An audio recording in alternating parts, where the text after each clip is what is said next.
Musim ni memang tak menjadi langsung untuk pasukan Liverpool. Start season ni pun dah ke laut. 3 bulan pertama memang ke laut habislah daripada apa yang saya nampak. Sekarang, Liverpool duduk di tangga ke-11 Liga Perdana Inggeris. 6 kali dah kalah. Pedih nak sebut. Tapi itulah realitinya sekarang. Prestasi jatuh merudum. Tak macam Liverpool yang kita kenal last season. Game lawan Nottingham Forest baru-baru ni pun apa yang saya nampak?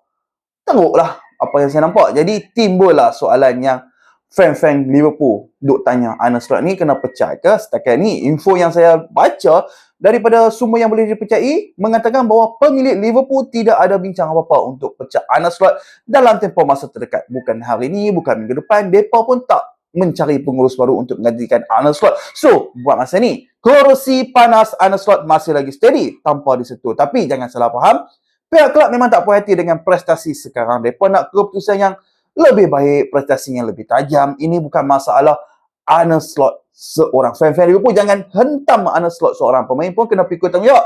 Slot sendiri pun tahu situasi ini sangat-sangat bahaya dan tegang sekarang. Walaupun keputusan teruk, Arne Slot masih lagi mendapat sokongan daripada kelab. Tapi kalaulah prestasi tak berubah dengan cepat, terutamanya dalam saingan Champions League dan juga Premier League, bila-bila masa saja keadaan boleh U-turn balik. Itulah update paling fresh. Liverpool tengah bergelut.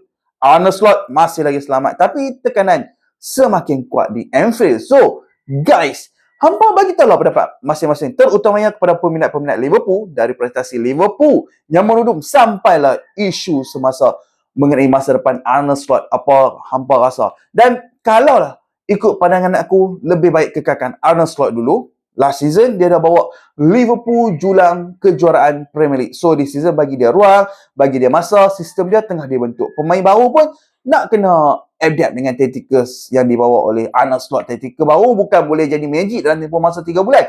Projek-projek Liverpool pun bukan untuk plan jangka pendek. Ia adalah plan jangka panjang. Kalau tiap kali susah, kena tukar pengurus, memang takkan stabil dalam pasukan tersebut. So, bagi aku, kekalkan Arne Slot, support dia. Ini adalah pandangan aku bukan sebagai peminat Man United tetapi sebagai peminat sukan bola sepak.